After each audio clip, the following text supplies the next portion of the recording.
ಬೀದರ್ ಜಿಲ್ಲೆಯ ಹುಮನಾಬಾದ್ ತಾಲೂಕಿನಲ್ಲಿ ಮಾಂಜಾ ದಾರ ಮಾರಾಟ ಮಾಡ್ತಾ ಇದ್ದಾರೆ. ಇದರಿಂದ ಒಬ್ಬ ಯುವಕ, ಒಬ್ಬ ಬಾಲಕ ತನ್ನ ಬೆರಳನ್ನು ಕಟ್ ಮಾಡಿಕೊಂಡಿದ್ದಾನೆ ಅಂತೂ ಕೂಡ ನಾವು ನಿನ್ನೆ ಸುದ್ದಿಯನ್ನು ಮಾಡಿದ್ವಿ.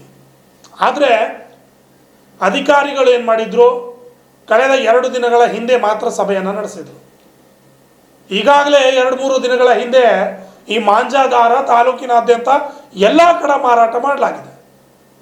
ಈ ಮಾಂಜಾ ದಾರವನ್ನು ಬಳಸಬೇಡಿ ಅಂತ ಜನರಿಗೆ ಎಚ್ಚರಿಕೆಯನ್ನು ನೀಡಬೇಕಾಗಿತ್ತು ಅಧಿಕಾರಿಗಳು.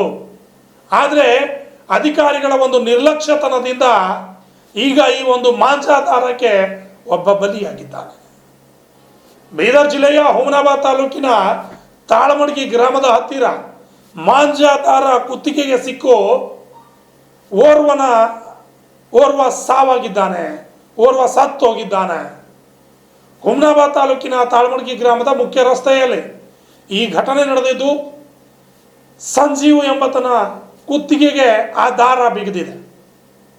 ಈ ಹಿನ್ನೆಲೆಯಲ್ಲಿ ಒಂದು ಬೈಕ್ ಮೇಲಿದ್ದ ಆ ಒಬ್ಬ ವ್ಯಕ್ತಿ ಸ್ವಲ್ಪ ಮುಂದ್ಗಡೆ ಹೋಗುವಷ್ಟರಲ್ಲಿ ದಾರ ಕತ್ತಿಗೆ ಬಿಗಿದು ಸಂಪೂರ್ಣವಾಗಿ ರಕ್ತ ಚಲ್ಲಾಪಿಲ್ಲಿ ಆಗಿದೆ ರಸ್ತೆ ಮೇಲೆ.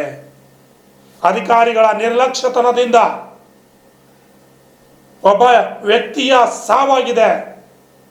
ಕಳೆದ ಒಂದು 10ರಿಂದ 15 ದಿನಗಳ ಹಿಂದೆಯೇ ತಾಲೂಕಾ ಆಡಳಿತ ಎಚ್ಚೆತ್ತುಕೊಂಡಿದ್ರೆ ಈ ಘಟನೆ ಆಗ್ತಾ ಇರಲಿಲ್ಲ.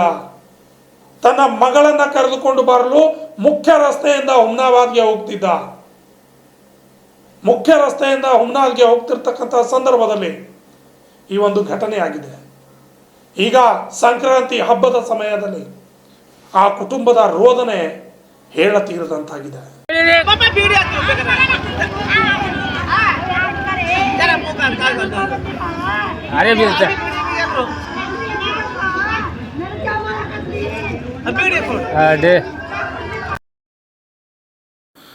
ಬೊಂಬಳಗಿ ಗ್ರಾಮದ ನಿವಾಸಿಯಾಗಿರುವ ಈತ ಮಗಳನ್ನು ಕರೆದುಕೊಂಡು ಬರಲು ಹುಮನಾಬಾದ್ ನಗರಕ್ಕೆ ಹೋಗುತ್ತಿದ್ದ. ಈ ಸಂದರ್ಭದಲ್ಲಿ ಮಾಂಜಾ ದಾರ ರಸ್ತೆ ಮೇಲೆ ಕುತ್ತಿಗೆಗೆ ಅಕಸ್ಮಾತ್ ಆಗಿ ಬಿಗಿದಿದೆ. ಈ ಹಿನ್ನೆಲೆಯಲ್ಲಿ ಸಂಪೂರ್ಣವಾಗಿ ಕುತ್ತಿಗೆ ಚರ್ಮ ಕಟ್ಟಾಗಿರುವ ಹಿನ್ನೆಲೆಯಲ್ಲಿ ಆತ ಸಾವನ್ನಪ್ಪಿರುವ ಘಟನೆ ನಡೆದಿದೆ. ಇದರಲ್ಲಿ ತಾಲೂಕಾ ಆಡಳಿತದ ನಿಷ್ಕಾಳಜಿ ಸಂಪೂರ್ಣವಾಗಿ ಎದ್ದು ಕಾಣುತ್ತಿದೆ ಎಂದು ಸಾರ್ವಜನಿಕರು ಆಕ್ರೋಶವನ್ನು ವ್ಯಕ್ತಪಡಿಸುತ್ತಿದ್ದಾರೆ. ಅಲ್ಲದೆ ಮನ್ನೈಕೇಳಿ ಆಸ್ಪತ್ರೆಯಲ್ಲಿ ಕುಟುಂಬಸ್ಥರ ಆಕ್ರಂದನ ಮುಗಿಲು ಮುಟ್ಟಿದೆ. Vidyasagar, RJ32 Kannada news, Humnabad. ನನ್ನ ಹೆಸರು ಉಮೇಶ್ ಗುತ್ತೇದಾರ್ ಅಂತೇಳಿ, ಆಲ್ ಇಂಡಿಯಾ ಬಹುಜನ್ ಸಮಾಜ್ ಪಕ್ಷದ ಬೀದರ್ ಜಿಲ್ಲಾ ಪ್ರಧಾನ ಕಾರ್ಯದರ್ಶಿ. ಇಂದು ಬೆಳಗ್ಗೆ ಸಂಜು ಕುಮಾರ್ ಹೊಸಮನಿ ಅಂತೇಳಿ ಬೊಂಬಳಗಿದವರು ಅವರು ಮಗಳಿಗೆ ಮೊರಾರ್ಜಿ ಸ್ಕೂಲಿಂದ ಕರ್ಕೊಂಡು ಬಸ್ ಸ್ಟ್ಯಾಂಡ್ ಬಂದು ಅವರು ಬಸ್ಸಿಗೆ ಕಳಿಸಿ ಅವರು ದಿನನಿತ್ಯ ಕೆಲಸ ಲಾರಿ ಮೇಲೆ ಕಿನ್ನರಿ ಕೆಲಸ ಮಾಡ್ತಾರೆ, ಅಲ್ಲಿ ಹೋಗೋರು ಅಂಥೇಳಿ ಅವರು ಮನ್ನಿಕೇಳಿಯಿಂದ ಮಾರ್ಗವಾಗಿ ಹೋಗುವಾಗ ತಾಳ್ಮಡಿಗೆ ಬಲ್ಲಿ ಅದು ನೈಲಾನ್, ಅದು ಒಂದು ಪತಂಗ ಹಾರಿಸ್ತಾರಲ್ಲ, ಆ ಒಂದು ಪತಂಗ ಏನದಂತಂದ್ರೆ ದಾರ ಅದು ಬಂದು ಕುತ್ತಿಗೆ ಸಿಕ್ಕಿ ಅವರು ಅಲ್ಲೇ ಏನಾದ್ರು ಚಡಪಿಸಿ ಸ್ಥಳದಲ್ಲೇ ಮೃತಪಟ್ಟ ಘಟನೆ ಏನಂತಂದ್ರೆ ತಾಳ್ಮಡಿಗೆ ಗ್ರಾಮದಲ್ಲಿ ಆಗ್ಯದ. ಅವ್ರಿಗೆ ಈಗ ಏನಂತಂದ್ರೆ ಈ ಒಂದು 2-3 ದಿವಸ ಹಿಂದೆ ಒಬ್ಬ ತುರುಗುಪ್ಪ ತಾಲೂಕದಾಗ ಒಂದು ಮುಸ್ಲಿಂ ಹುಡುಗ ಕೈ ಕಟ್ಟಾಗಿತ್ತು. ಆ ಕೈ ಕಟ್ಟಾದಾಗ ಮಾನ್ಯ ತಹಶೀಲ್ದಾರ್ ಅವರು ಒಂದು ಮೀಟಿಂಗ್ ಕರೀತಾರ, ಪುರೋಹಿತ ಸಭೆ ಏನದಂತಾರೆ ಎಲ್ಲ ಅಂಗಡಿಯವರಿಗೆ ಮಾಂಜರನ್ ಲೈಲನ್ನ ದಾರ ಅದನ್ನು ನೀವು ಮಾರಾಟ ಮಾಡಬಾರ್ದು ಅಂಥೇಳಿ.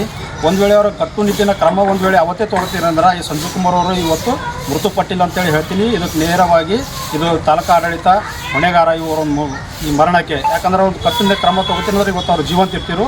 ಮತ್ತೇನಂದ್ರೆ ನಾನು ಸರ್ಕಾರಕ್ಕೆ ಮನವಿ ಏನು ಮಾಡ್ತೇನೆ, ಜಿಲ್ಲಾಡಳಿತ ವತಿಯಿಂದ ಕೂಡಲೇ ಏನದಂದ್ರೆ ಈ ಸಂಜು ಕುಮಾರ್ ಅವ್ರ ಫ್ಯಾಮಿಲಿಗೆ ಏನದಂತಂದ್ರೆ ಒಂದು 50 ಲಕ್ಷ ರೂಪಾಯಿ ಪರಿಹಾರ, 5 ಎಕರೆ ಜಮೀನು, ಆ ಮಗಳಿಗೆ ವಿದ್ಯಾಭ್ಯಾಸ ಕೂಡ ಏನಂತಂದ್ರೆ ಸಮಾಜ ಕಲ್ಯಾಣ ವಹಿಸಿ ಫ್ರೀಯಾಗಿ ಅವ್ರಿಗೆ ವಿದ್ಯಾಭ್ಯಾಸಕ್ಕೆ ಅನುಕೂಲ ಮಾಡಿಕೊಡ್ಬೇಕಂತೇಳಿ ಈ ಸಂದರ್ಭದಲ್ಲಿ ಹೇಳ್ತೀನಿ.